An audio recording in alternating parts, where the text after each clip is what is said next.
Nasi ini uang ba naha maya berseloi pulle.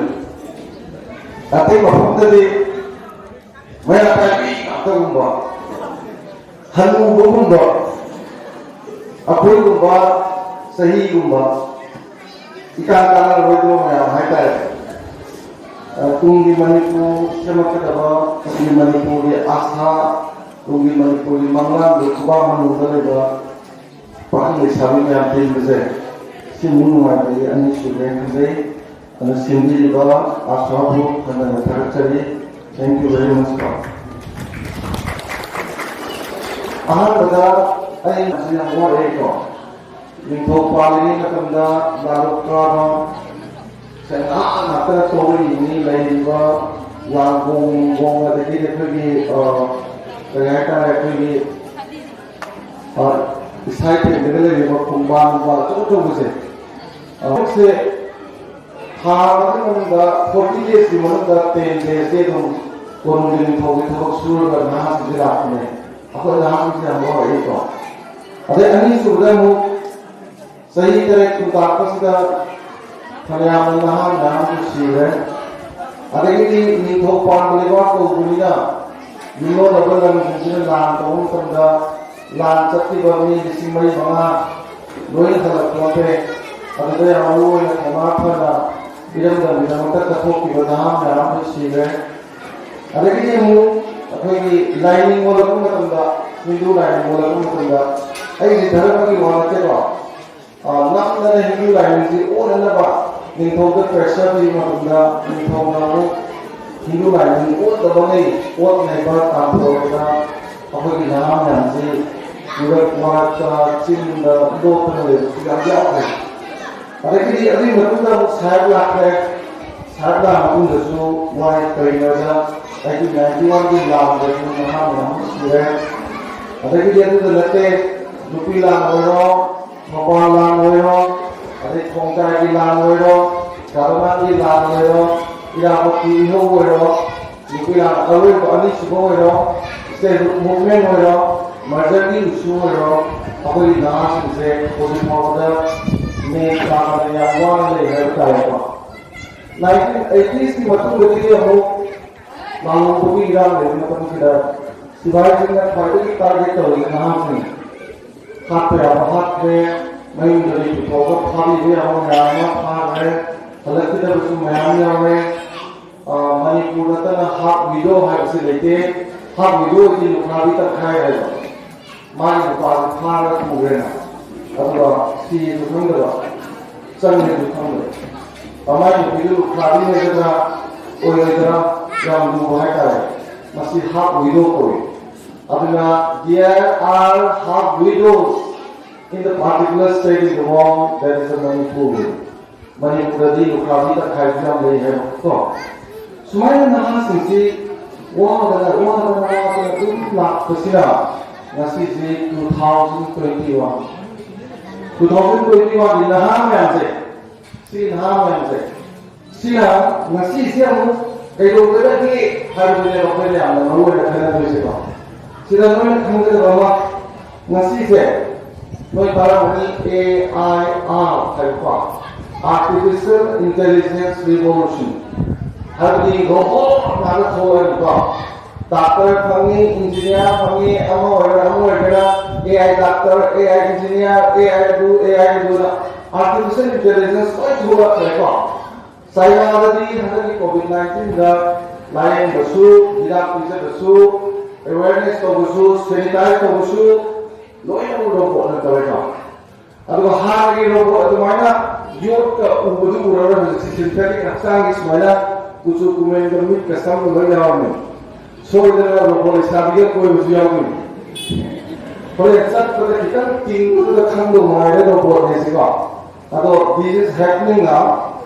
Noi macam tadi pura saya cara macam tadi pura yang dia masuk dari AI sih. Ani sebenarnya tahu ni IoT, Internet of Things. Tahu ni IoT harusnya.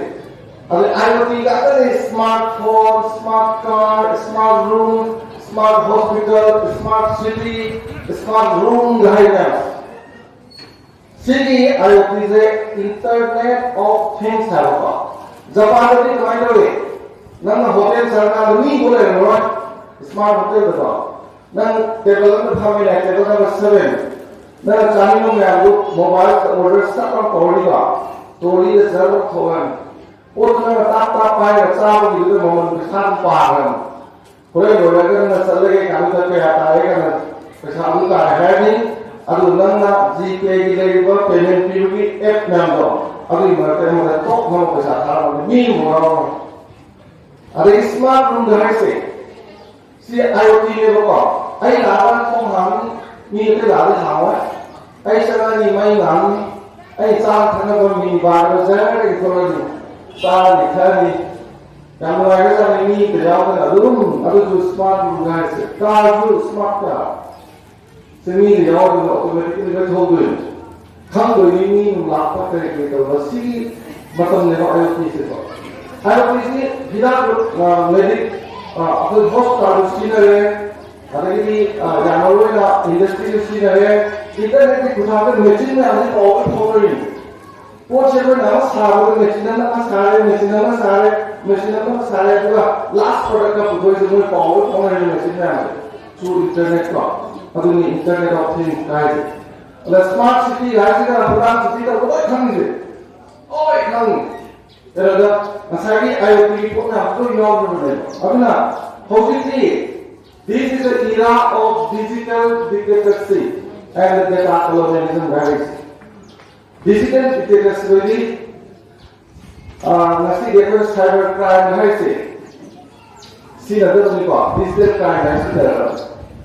Aduh, digital में आवाज़ नहीं चलते हैं। से smart television तो क्या होती है? TV देखना मत करेगा, phone करेगा, देख के खाने देगा, अरे कि ना कम्युनिकेट तो भी आएगा, लाइव है। ऐसी भी IoT भी AI भी, अरे digital literacy के बात करोगे तो मतलब नहीं होगा।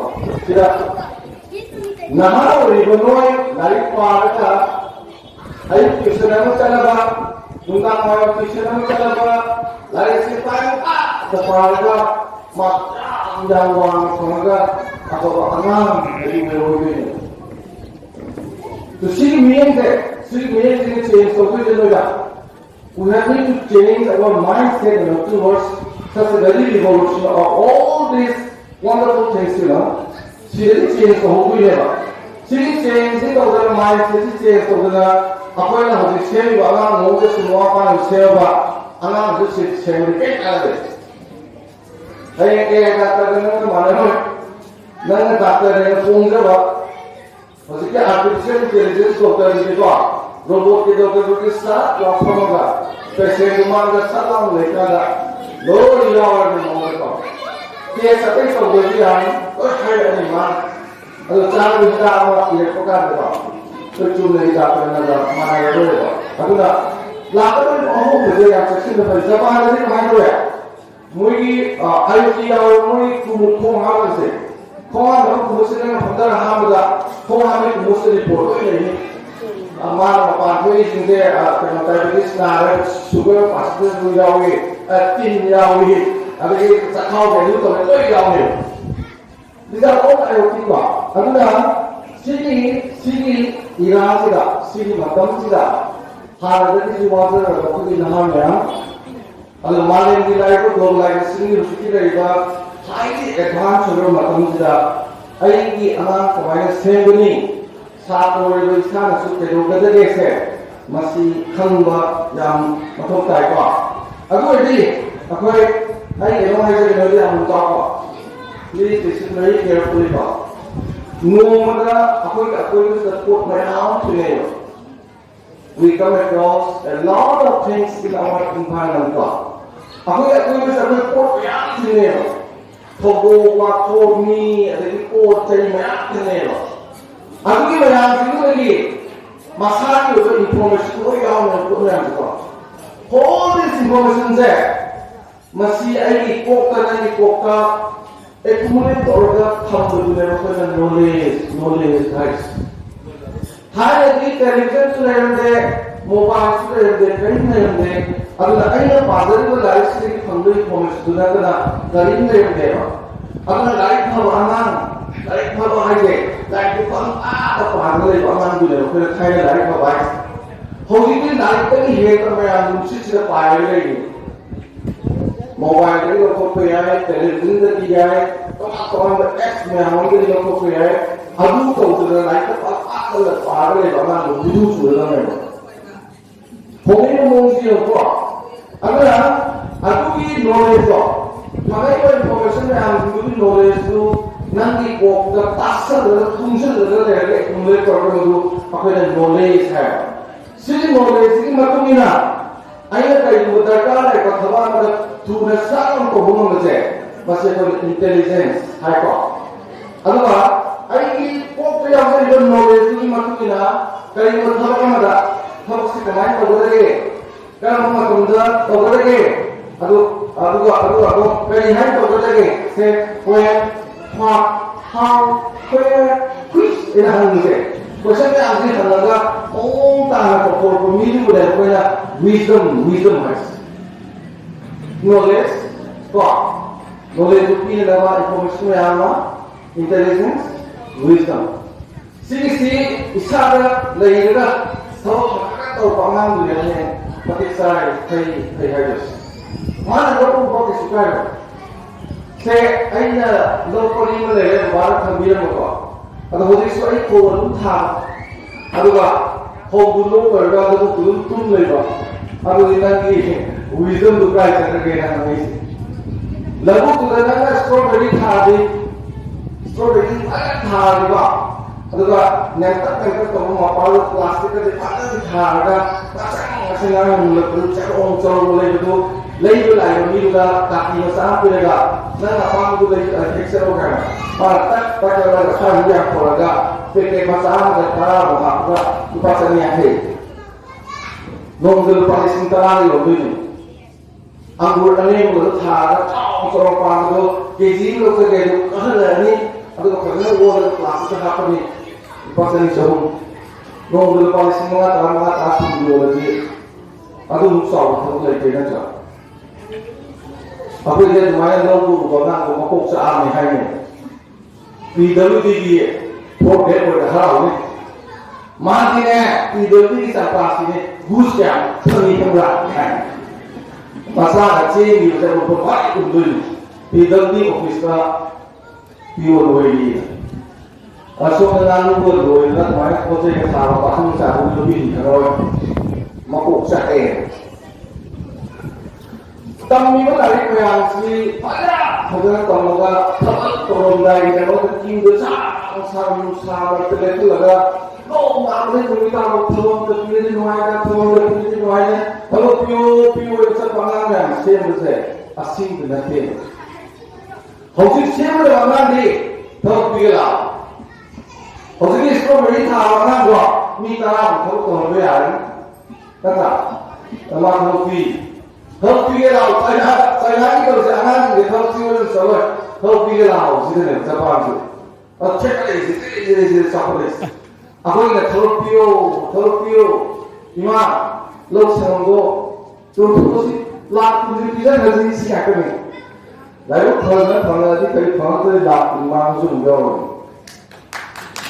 Masih lama apa tidak? Aku tadi memang sih office ni kalau coba ni, loi mana dah? Si ni si itu bukan ni ba? Malam ni kita posisi ni dah, anak sekarang, karena aku nanti entrepreneurship, businessman, and the businessman. Manipur gila tu orang yang sisi kaya aku itu ni dia. Anak orang masih dah hokok kumbaze, putih cap dan hari ina pun gezer kandela. Paru lagi segi mereka wah dengan perkataan dah mana kali dia ofisi bertolak. Ofisi itu kumara hai berdoa dengan kalau jauh. Kupar ofisi hari itu lagi campur papa di dulu orang yang pulih sila pora nanggan sila number 24 ada hui dulu dia. ada police constable tu collect kena kepala mengang terang kita collect tu ada mana polisi tu ini terus pengalaman ini soalnya lalu dia kandung dia lalu tummi haur itu soalnya haura kanga sahih enggak sudah ini tu tunggu aku ini anak nama kita anak di dos nanti mama apa di dos ni mama apa anak siapa benda bisa ada businessman होंगे entrepreneurs होंगे खंडे ऐसा ada club होंगे ऐसा ada hospital होंगे ऐसा ada media होंगे तो मार्केट में खंडे जिमा असी मोंगा bisa सेलो मतलब नत्ते है जो बने जिसे को अला अलाम से हमारी वाकन हुम्बाई से ममा पाना होंगे दिया हुआ parenting से और मसी yang maru wena semua pasnya kan yo pe tali hosin ma ta wa me sume ba ya pe lai tong da ma ta wa so pe ka ado thang yo ma to koi kari ye ma ta class naksin lo leminate to ba leminate to ni leminate to ka hukuman betul mo le ni thala na ai sa ni to ba be honors MA first class 12 first class, medical first class. Nanti kita di butuh ya, tapi butuh deh, terus komen deh. Nongale kita di on ini, siang itu terlalu. Angkat pi dan musuh dia macam tu. Aku yang kita di siang ni, mari isi dia lupa. Tahu pengali kau tahu. Tunggu. Aduh lagi, tentang ini anak sistem macam mana sih?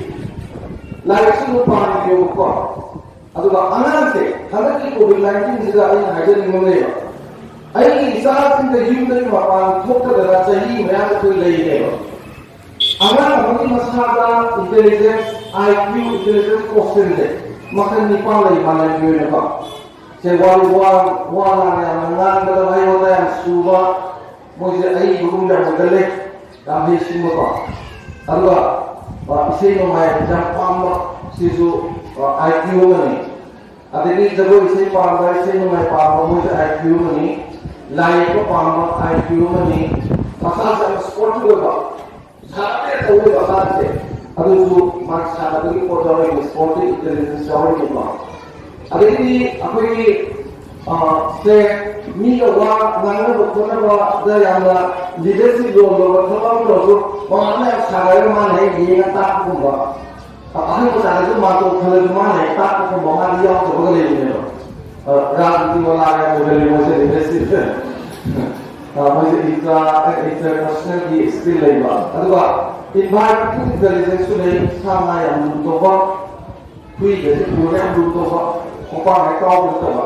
उसे वो यार जिसका Hardinge दे रखा ले शुरू साथ से कहते हैं एक तबा ले जैसे नार नहीं लेगा अनाथ जवाब में मुझे environmental IQ में सिर्फ डिपेंड जिस मनुष्य ने अनाथ मनुष्य मसला का याव दबा तो माले में लेगा any अनाथ है सिर्फ मनुष्य का अमात स्वयं याव में अगर मौका पास में मसले क्लास 5, 6 की मनुष्य को खंगो दो में अई चांस कर याव है अपने अनाथ लाइफ को इस सोलर पेड़ को मांगी इंटेलिजेंस पोस्टर दिया हुआ है मैं ताऊ भाई के हम ये कर सकता लाइफ ऑफ है सोलर के हम ये करेंगे पूरी लोग पूरी कर लेंगे अपने मतलब जो असल जो व्यक्ति का ये कर बोले मसी ये कर बोले तो और लाइफ से मैं आपको तारा बने खले हाँ हम मैं मांगा अनाथ ये मकुम भाग में $1,053 money live में मान लीजिए से सर्विस 14 की मतलब दा निंगो सीने ने मान तो वाला ने लुपा मा दर्दी की वा जेल में मान जेल में किसी तरह की थमिया कई को पिज़्ज़ा का था अली था बस सीगरेट ना कम नहा भी निकल गए पिज़्ज़ा जेल में थमा अगर जिन बात के हम जिरी मचालुरी मौना हमरे ऐसा को कोई नहीं माना निकोल का है ये ai ipase mudi unagade yambiu situ situ begini dan ada permission lo ni ya. Oh my god, macam ni sih ini sangat ada. Maka dulu se kopi beli. Aduna jadi sum sawa dokter itu di mana sudah halu berapa makan makoi cuma betul mak saya itu juga no berapa mai macam ni mau dah lagi kesempatan terus si dia pak live 50 million citizens. Anak tu mama pas gila bisa punya jadi live ko pamai sambil siapa beri live ni apa yang beri ni mengikuti artis live se Mapalita kemarin live no ini bila isi selalu semai kuaga nangana ko nila kaya nila ko ni setting itu orga no petrol suki no pada sambal berarti le pada mapalita itu sila no mereka ngai live pada ada pergi live sebenarnya apa ke kopi itu ada itu bisa ada tu ya mapalita boleh pak sama tu tu saya boleh pak kita ni itu tu sama tu boleh Aduh, kita pun ini salah kau ni pun ada mana? Makanya saya bangun tu le ni, terus lagi tu kita siapa? Radio le siapa tu le bangun le ni. Ada TV ni aku ni dia tu, video tu dia. Mungkin dari le siapa sama apa? Aduh, tu TV ni aku ni apa? Aduh, benar. Oh, mesti ada. Siapa mekanik tu orang sasung tu ni kan kalau aduh le TV ba. Ada ni semua ada siapa berapa? Mama sudah berkata, bahawa tak kawan bi, ada kepada saya kawan bi, ada yang lupa pakai kawan bi, sport ini, aku yang pernah sana lalu bisa apa ni ba? Manipura, boxing tu belum biru tadi ba? Meri pun bela tu bukan lagi. Jadi kita tahu dari sebelum waktu kita nak tu oleh pesta gold medal mesti kalau lagi. Pertama, kerja, kan? Ada di kanak-kanak lo pun ekor mani kerja kanak lu terle kanak lu terle kaya. Aduh ya, lu tu kau bukan pergi. Kau sekarang udah berada. Pion udah berada. Biar kan udah berada.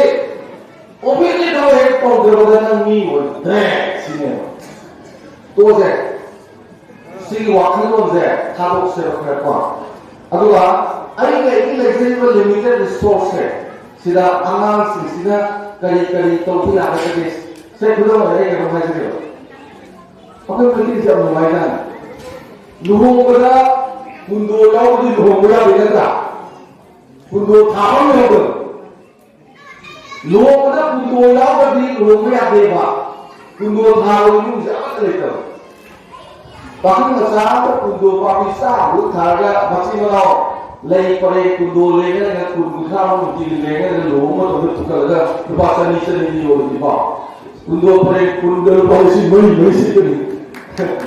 aku tu ya isi seni tu semua orang sudah ni lomo tu kundo lega lewa ada mui na anu ni na pergi lega rumah itu kundo pare kundo kamu mungkin semua tu kundo tu dah punya kan pun tu orang ada ni ngari sakit boleh boleh ngari yang betul ni kau boleh puji dah tahu mana terhadap Manipuri tahu tahu masih pun tahu betul dah betul aku ni kira ni lupa jadi semua orang tahu terbaik bayarnya kau bikin पैसा dikirim dari पैसा office ni पैसा dikirim dari kau dikirim dari पैसा pun Beli itu besar ikut, beli ini kalau besar, orang yang beres itu ikut.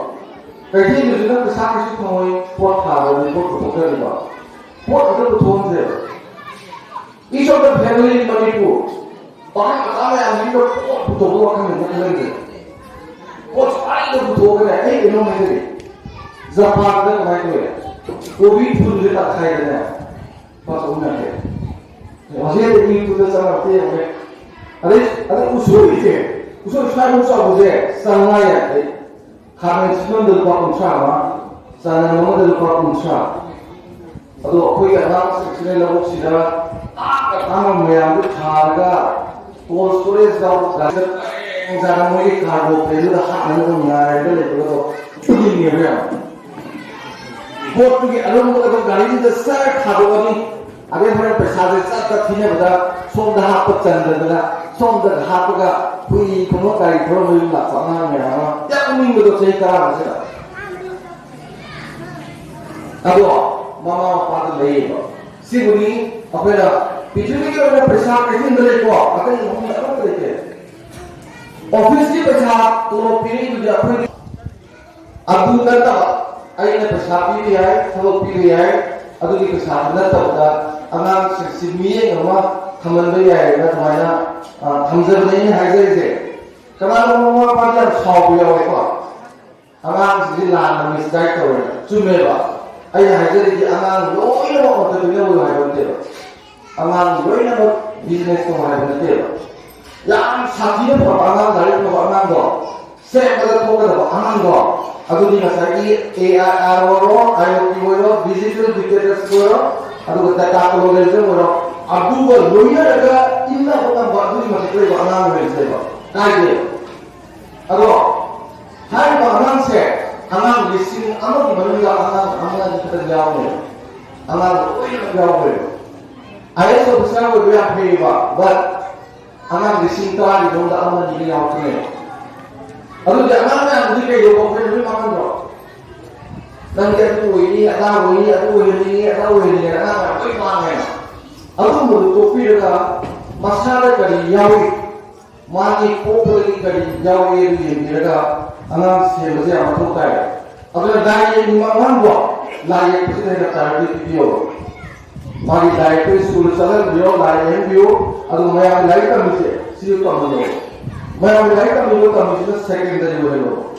Mana ni je tu, aduh priority video, aduh hei, pakai ni hal tu kan, pesah bola ni, pesah tangan bola ni, ino ada tu orang tu selalu tanya ni tu. Maksudnya, itu ni je, ay kamba, ay nak kali, aduh na. Mungkin ibu train sudah pernah yang berapa orang tulis dah juga tulisan lagi. Ngarang hari se masih dah ibu loitongbam ni masih hari se pau se kabar se masih hari se. Hari se ni perikari question ni apa? Perikari question tu, hasilnya pada komputer itu menjadi dan se. अभी tissue paper बोलेगा 10 minute ताने CM योद्रा सारा कुछ तो करोगे खुद कहाँ को देखोगा 10 मिनट बुंदलवा रमान है सी अभी अनाम से 10 मिनट बुंदलवा टिश्यू पेपर वही बुंदे है में अब ना अभी ना अनाम से नहा से खाने वालों लाइट तंबुदी तंबाऊ से लाइट तंबुदी है वो जाना पढ़ाता है जरा para lupa juga, aduh, periksa tu punya, kunci dia, periksa hanya, aduh para punya, kunci di, periksa hanya para punya, aduh nama lagi kunci dah, cakap itu para ni aduh nama kunci itu sumber je, kalau ni aduh sumpah kau aduh dia yang punya aduh lagi nak there is institution unever. Amara educational institution, amara nanda samase institution है. Maybe any one is any never. Me putting story never. Each of the individuals in the world they have their own story. Now I know I'm really punsiga wani masukkan never. I kue si bagosi dah. I punsiga wani never. Aduh wani ni bermido. Atau penanti, you are the author of your own story. Nama sari wali ini itu author saya, namanya. Adalah, ayah kandungan, ayah sari wali saya ini itu ni ada. Wali itu fajar saya, nama dia lagi. Jangan lupa. Adalah, hausi sudah, ayah kandungan tadi, noi nama sudah.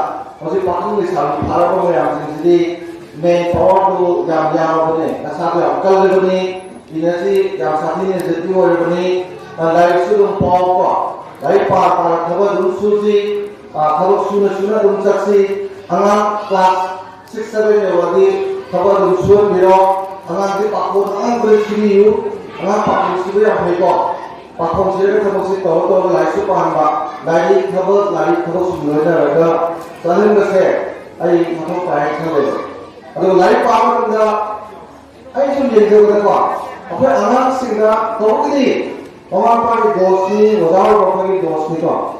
Anak mesti lari kemana paham kita desa. Orang tu, ayi orang mana bila lari kemana paham kita desa, kang kita boleh buka. Okey lari paham si, email boleh apa, orang boleh apa, ahal boleh apa, kita lari kemana paham kita desa kang dia. Tu, lari kemana paham kita desa. Selain si kemana paham kita desa macam universal ni orang formula boleh, lari paham kita. Aduh di kaino S Q R R. Bây giờ hai phút mùng này S Q R R. Okay, S yes S Q R hai se. Actually वो एक universal formula में like पार होकर S stand for survey. S survey जैसे like से like से पार होगा like से कराने इग्नो कर्म publishing house perform बना ग्यारह शुरू एडिशन पेज न क्या पाले acknowledgement कराना चाहिए chapter क्या पाले ना survey में पकड़ो नहीं वहाँ सर्विस परफॉर्म करना नेशनल है आई मुखार है के बा नंबर तमिबा इंग्लिश की लिटरेचर नंबर मुझे पालो लाइको अभी भी है पेज से आई लाइक का पेज नंबर 3 को कुमार यावी पेज 3 में कुमार यावी ना हाई को तो होगा दिया आई फिर वो पासमा यावी बिठो में आते जाओ यार तो को था में आई नसी हाजिरी थी David Stone Eva Naive System Analysis Cyber 2005 perform Eva third edition Duni page number 120 to be Maya Maya Opera Dapio Pop and Photo Zay Guy. Yeah, we got the video.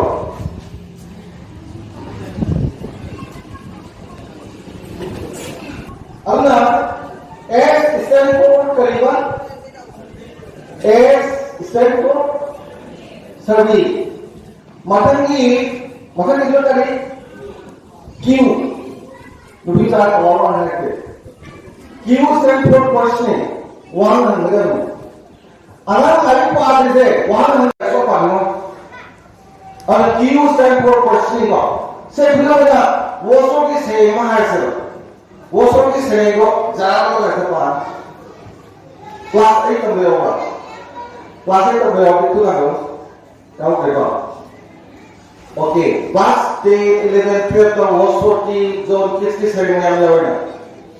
Setting तो है तो पाने बा title तो नहीं लेने वाक का हुआ है ना आना बोला वो सोच कर रहा पूरी तो वो सोच मारे करेंगे सेटिंग ना तो हम लेको ना एक्सप्लोरेट तो लाइफ के लिए इसे करेंगे सी वहाँ में से हम दिना लाइफ तो याऊं को वो ज़्यादा हमने बा वो ज़्यादा तो हम तो दिमाग किया करेंगे क्या हुआ है तो वो ना खमीन मिला हम लोग का प्रॉब्लम में आ गया और वहां से नदी टाइप का सुगर देखो अरे मनी पूरी तो आप भी ले लेगा अरे देखो ले ही नो वहां जा जाओ ही देखो पात क्या चाओगी फॉरेस्ट क्या ले प्रोडक्शन का ले या खान को मनी पूरी पा अभी तो बड़ा हो जाए ना मनी पूरी तो आप ले ही नहीं है सिर्फ वहां पे हम एक को दिया हो ना लाइक में को पकड़ खा लंबी में रूपा आ हो रहा है यूं ले रूपा आ रही लोग बाबा बरंदी वहां में आगू भागने बोलने वाला पॉपू भागने बोलने वाला अगर ना वहां पे आगू लेयर का आगा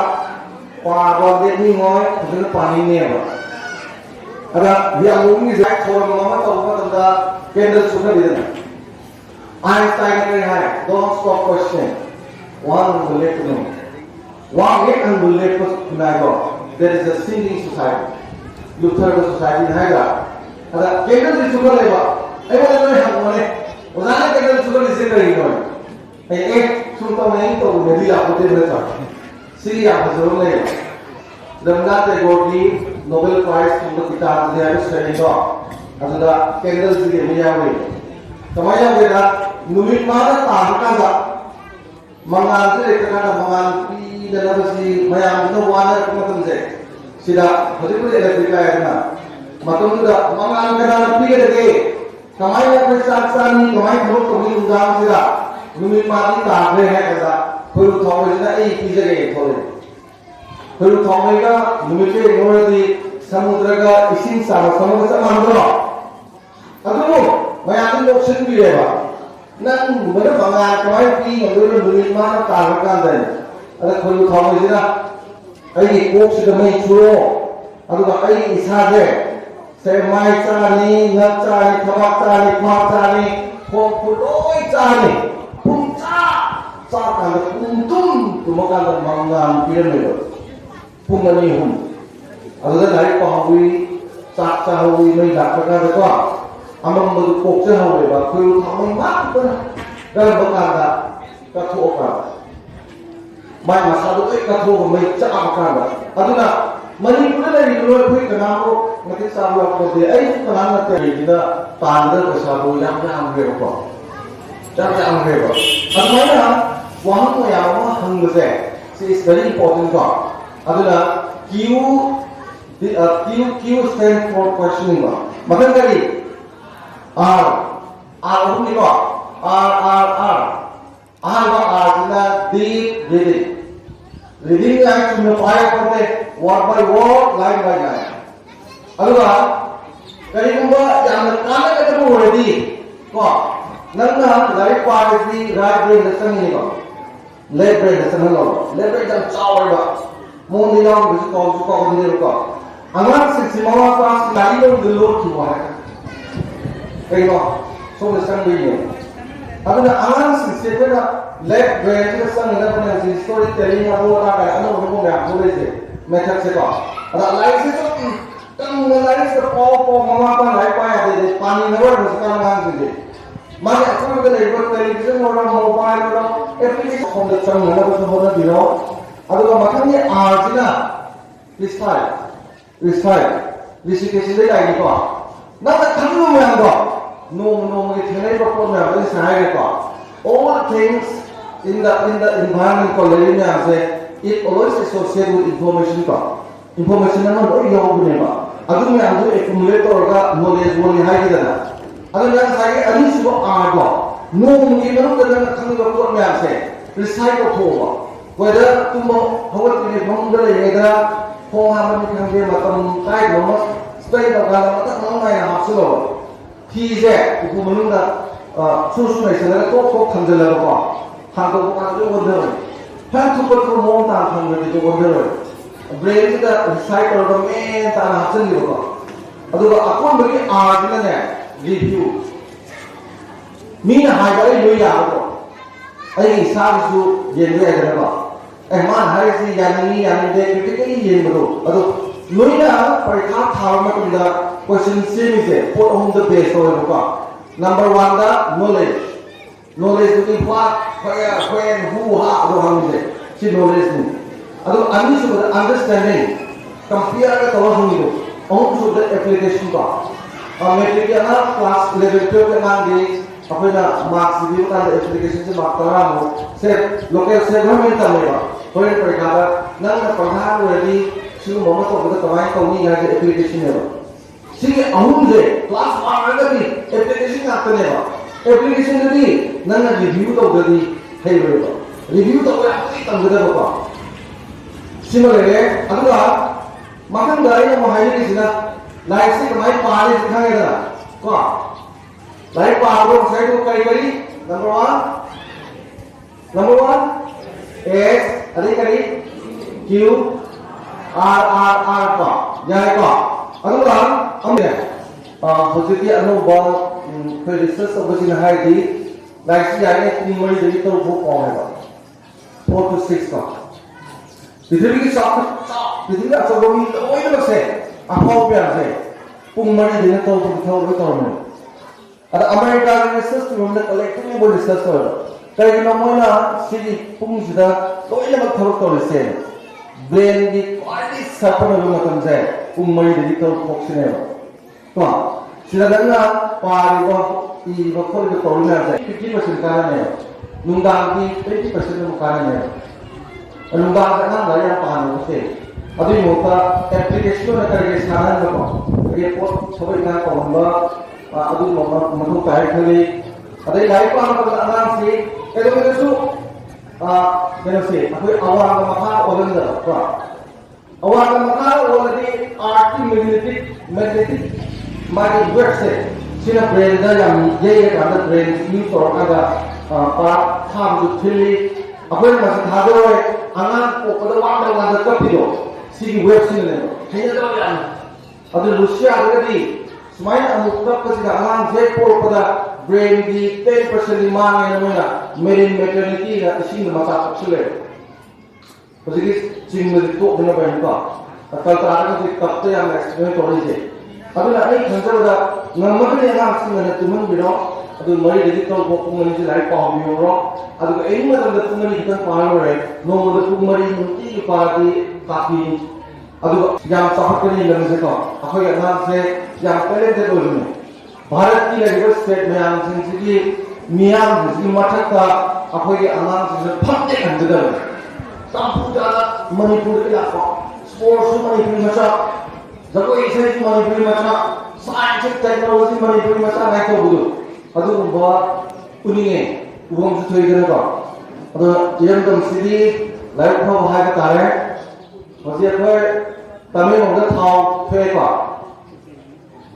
Sandal the Union, Ukuda Kromai, Sanabo, Mare, Sing Mariam Zinsita, Harbel Zinsita, Home, 70 years in a Kanga, after a city bully in the Sarga to Totinata.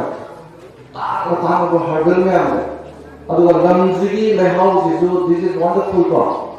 Japanese massage and highway, me Mahala, Gulatan, no other me to Hotel of Duma.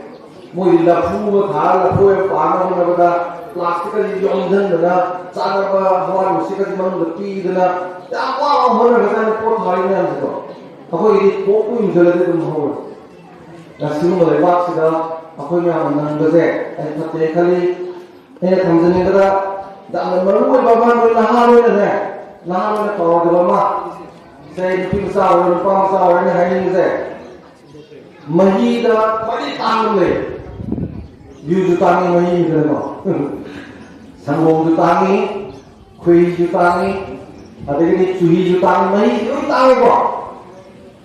Kau ini tahu mahi je, mikiti je. Makanya mahi je sing je, only 1%, 99% di thamoi di wakat ne. Pi je pata kaya de kok, thamoi di wakat yang jauh. Only sing di 1%. Aduh, nang ko paano mo may sabi mo yung tawag na nang malega mama ka baba ka nang dumi kudi tum dada nang da bakta khan da mo tum ko na pita mo se to gano ko marandi ai noi da am khage ko hausi manipur laiba social security da fit to ko akoi di khara khare hadis lekhok tan haigina Betul punya hal itu termadi risuk ketan tanah ini yang kita mahu terima. Aku saya orang mesti sudah Babloo Loitongbam sih. Anu juga sudah betul betul. Karena Babloo tu lah nasi sih, dia ni Babloo menipu mana? Ayo Babloo lah orang rajin yang dia lah orang hai, adalah macam yang orang saya yang pun dia kok. Ayo di Hanwara Diwali ke Sandre, nah yang Sandre itu kok, nah yang sudah kemudian mau aduga mama apa kundi ada benda angan si warna terdiri itu begini please to yang si hajiu aduga ini mungkin lebih nilai pemari lupa itu saya angan pada si hajiu kok mari lupa juga mungkin juga ya angan pada si hajiu ini saya angan si yang lainnya pasal saya kelas tidak itu boleh baru pakai terpada Mapa you have pattern talaga pong sa maputula tanong mamari makasaya set tulis ulo di para supa kalau hamu pari ang lalito alakoy mawapa ang di mapari si masak halira mari you sa masulit ete Masaji Tanidaba, Yanway Wayne, Mapasi, Muyaka, Sukotova, Masaji, my Pila, Zak, her body to go Sukoke, don't know the Tobio, and forever they leave Tosi. None they do glass, I mean, Tazan. I don't know what to do. Mamma, the higher, Mamma, yeah. I have to tell them. What more than I told you. Go on, take up. I told you, I'll tell you. Doing Mamma is to go for you to oh, I didn't know. I didn't tell you to put in the pandas by now. I didn't have the Mamma and Sana Panda go and come the positive who use your family. Young, I will move away, where is it gone? Adana, alam facility CMCD, drug services or money go. Yung that Punda the sun of Pamu Salah go in Lama, we want to use some of the doing. The dog sending to the Mama by the common letter. And Mama go, Nubina, Moma, and it was a panzer of the Mama of Urupazo. A political and that is yet a particular set. And in mind to send my car, maintain the Pandukan Zana, your woman, and one. Matata, hotel park to be very good. And they did the Zaga, wow, and the Manani boy with the Salayo. I was talking Puntrata, and the money you don't know never. You just try away and get it. Man, power to figure romance, stay at you. I say you last minute money favor with Tantumada. I will be your class with never. Although the Sarapa moving on the Saka Tory Makalai see for him. And I think Sarapana, Baba the great and higher. No, I don't know. Small, but I'm seeing like Oka say, although 6 feet of me. For the quality, to talk to the telephone, talk using a talk. I do my using a man, Senator, another Senator, for me to convey my boss. I do it half the around of a cry of Poco and Havana. Noah Pai and Montobiro, Noah Pai and Snell, highly romance, very much highly. A lot of happy, she knows you the land, but the low, for lowly, no matter the low floor and a hard happy say. Level to the level for Junior. I saw, I do the locums in Mundu. Hard day, Mamma, Father, she is the hard. So even a forever. Otherwise, I do the Natana, I'm asking God. No, when I walk, Lady, what is the back on the old car? Was the money folks, do the home of your road. The side of the Hello Mali, I think the real of select flavor. Money Poco, Makuboko, the Tomoba, is shooting door.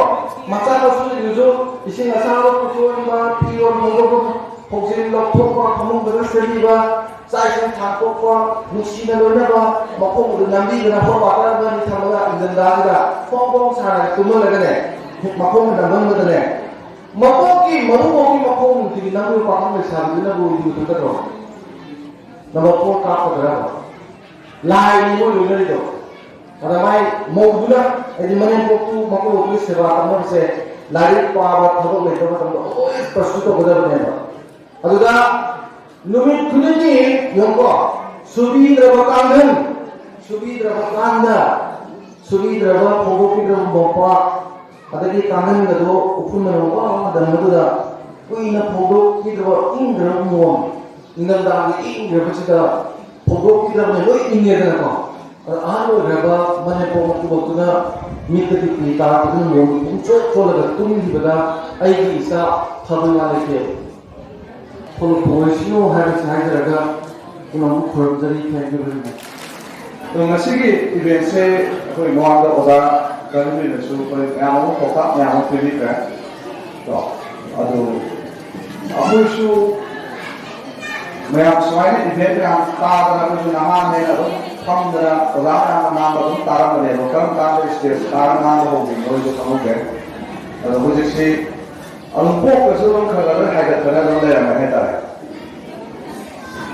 Awak sila, saya background dari computer engineer mana laku ni, aduh. Particularly entrepreneur moila boleh. और सही निफुमुक ऐना पुसिदी हिंगपदा ऐनोदा advice अमतंग नहाना the पिबियो ना हाइतार ऐना हाइनिजा पैसा पालो है mama पाना जहाइदि मसान तदा पैसा पावा हैना वनो साइ दे लाइ पावा हैना वा भाषा हारो होतने हाइजे तासु कंदे क्लास में मिसा रहेगा फास्ट एग्जाम होतने मेडिकल खानदा फास्ट एग्जाम होतने क्लास में फास्ट एग्जाम होतने आईएएस खानदा तो जाओ तरे जाओ होतने बरु वाइ हाइबदि फास्ट आरो लोइ ताब्या हो कुंसिया तो लोइ फास्ट ताब्या हो लोइ मा पैसा पाया आने फास्ट आरो जो पैसा पाया या है ता लोइ ngasi akoi samaj ka kai choi ge ra ai nu guzara ka akoi naha ji pesa taning de yang se na pesa tan ni wa kan lai ke hai da aduna ke lo ge hai da pesa pai de bas samaj ma hai da ke lo mun ka apro khat ko ji aw pangal lai ka bi lo never lai kai ji da ma pai ko ai no da on ji na ka ni ra pai lai hu bu de na da ngasi ang sahih tara lai pa de lai sa tu kum pa ni da ha ma lai lai lo pai chi ka aw lo ni chi ba isna ta ni lai lai de sahih da lai pa lai ni da lai je je o so lo pa chi nam na lai ka me da ba tu lai ka lo ka ni lai pa lo ha pa ni da lai ka ni lai pa lo ha pa ni lai ka ni la ko lai ka ko se ka mai ta ge la ai pa na January tha book list है वो पढ़े school में like price वाले में याद list है सीधे learning सीधे हमें सही से पढ़ने मतलब सही तो book लिस्ट हम अपनी मधुर like पाला और है तारे पूरी समाज का मधुर में देने का याद पा केमिस्ट्री की इलेक्ट्रोकेमिकल रिएक्शन खाना का प्रसाद पाना का क्या होता है फिजिक्स की न्यूट्रिएंट्स का लोग पोषण खाना का उसका गुण आने वाला है प्रसाद पाना में की स्किल तो माली प्रसाद पाना में की शू लाइफ नहीं प्रसाद पाना में की शू वापस तो माली मधु तम्यो मधु नहीं ना तम्यो सिने सोना कदर मास्टर रोए कोर कम देखती है सोने बियन गरे कोर का निकली है ने रो सोना को ताने सोने कमीशन तो बियो कोर बिकेरी कैफे आता मिनिस्टर को लाना तो बियो सोने का बियो ने मधु नंदर कोई ना आप तो नहीं से आई हम लोग आप खा लो ये तो खा तो वो दिन हो जाए अब तो हम लोग दा ना को Kupi ba shaam ko ba himla be mata maham de no ngasi ko ni himla samaj se kai ko economics ta hai ko economics ta hai so main aata है wiki के दिया गया तो मतलब होता ब्रिटानिका एनसाइक्लोपीडिया एंड कोलेस्टर school द एवं देर में तो मान रहा है कंपनी ने मुल्क है wiki के दिया को देंगे तो wiki है क्या आता है क्विक है टू है हरी है तो ngasi ko ni himla society से कहीं होता है economics है economics है को economics का सुपर मार्केट फास्ट में मुक्त हो समाज को देखो ngasi अदुने पे जो है का ngasi जो सही रखा ही वांदा मियमना इंडस्ट्रियलिस्ट का मिलियनर को सही कुछ हासिल है बट ngasi मियमना मिलियनर को सही न हो है फिर है का दिल्ली में मतलब में करवा तो वो ना वो तो लेके है तो दिल्ली में पैसा खा गई सो दिमाग का खा ले थकान से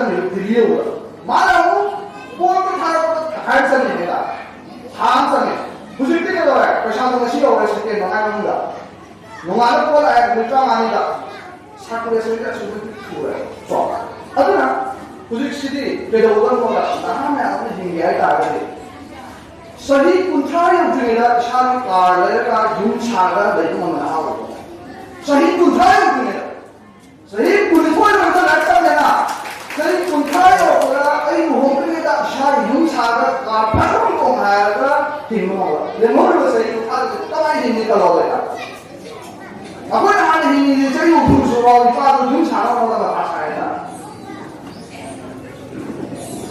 अब काम तो खुशियों को नहीं इसको खुशी से युगों साओ ना आशा है तो कहीं नहीं तो आई तो नहीं अरे सारा काम तो लोग जो नहीं तो तुम लोग पिरामिड सुनम दो मापा और आई के उधर और आई माले ना हम ये को सही क्लास में बाहर मापा को ने मैं बोले तो मापा को ना था आई ना वहां सी के नो करे नहीं सी लाइट करे नहीं कनेक्शन करे नहीं है को ना करे है नहीं वो स्पेशलिटी से काम आता रहा काम ठेका हो जाता है भाई क्लास में लेना है ना तो मार स्टेप है वाह अपन को शादी का काम नहीं है Aku mak pun ngam gitu, ngam dari aku sih gitu.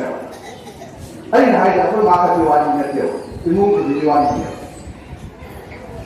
Aku pun ilmu itu, ilmu itu orang aku main ini siapa pun itu di mana aku kerja wajib. Aduna, yang sangat jujur itu. Hai bahwa kalau misalkan yang ada tamzaga, aduna pasal tamzi hai tadi, pas skill yang ada itu tamzaga, kok itu tamu.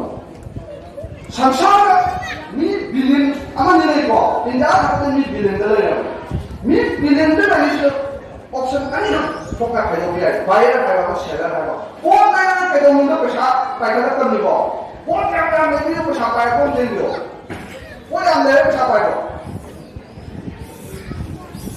pokok yang ni besar kayak ko pokok yang ni besar kayak samsara itu pokok yang ni kata besar kayak ko besar ini kan so kalau dari model boleh ini loh punya kita.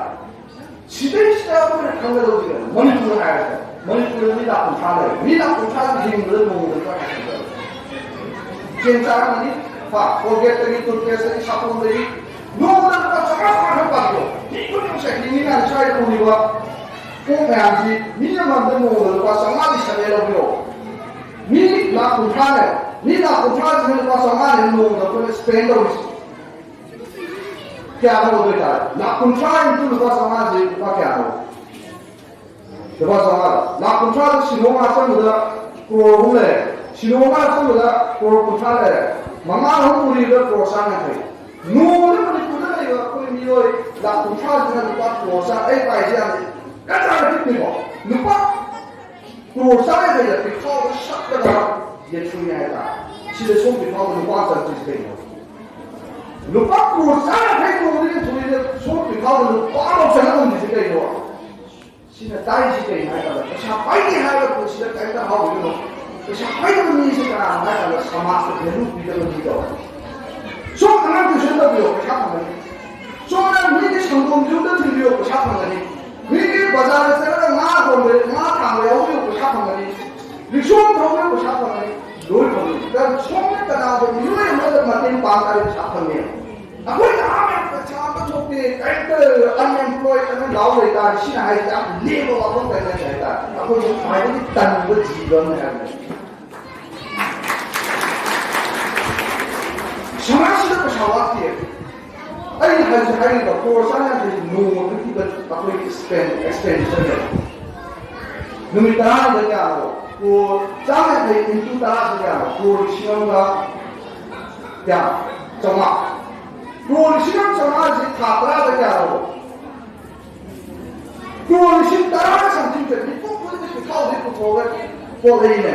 Jadi dia semua tu wow tu tu master di luar ada. Institusi ada tu wow kan nak bela tu sekali tu.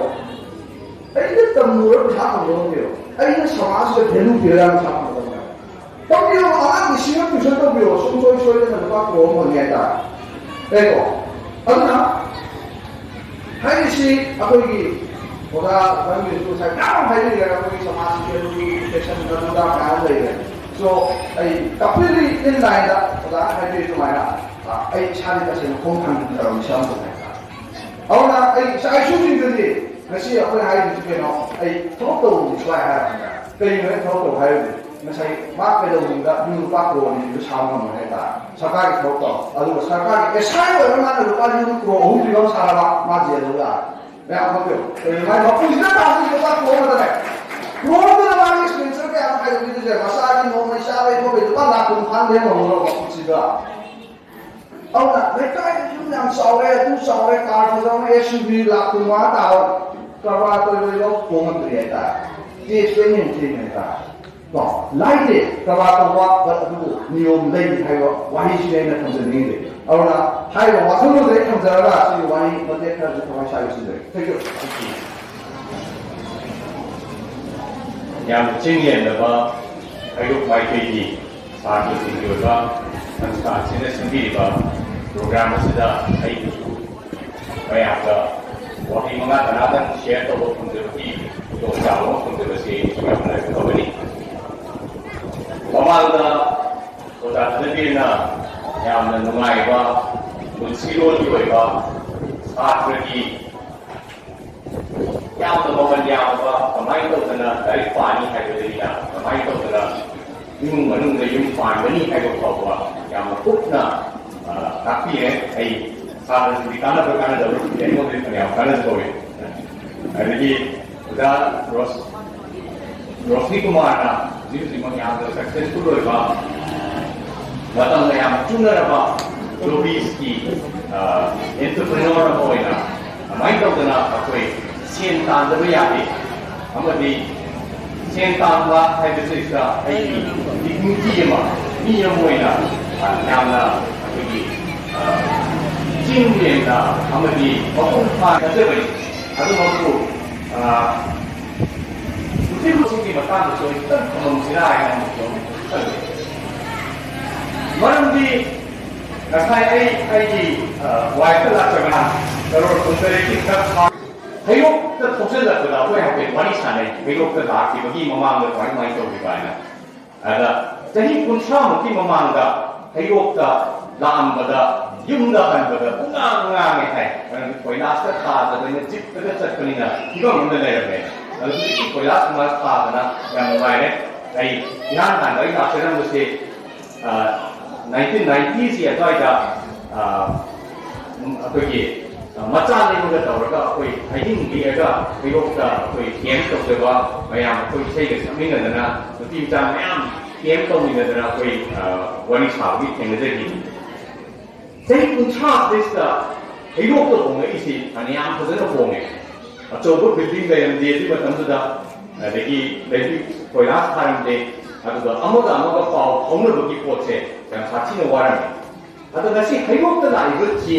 ့마리엔기 오이나 조금 비비기 오이는 이해가 따라가서 우리 마리엔기 칸해를 쓰는 아이세 하우기부터 이좀 타가 라이바 지엔시가 하우기가 자기 리신 군타를 이거 지엔시가 우리기 지엔시는 개는 투자를 개는 해 말은디 나사이 거기 로스니는 소파이도 많이나 한번은 이게 파이세 간단하게 그래 아이들이 아고 용다 아고 이빠이마도 그냥 한 거래 한번은 이 pauta 따가 아주 한번은 마수다 딱비가 담비가 있었다고 해 아주 부직이 마수누피 떠오르가 거의 아이 이빠도 마수누피 떠오르가 모바일 챗도 시험을 이게 맞다이 야 그래 줌 미팅 떠오르이 얘가 뭔가 마양 우나들이 줌 시간으로 신비고 그래 하나만 하는 게 마수 떠오르는 나타보다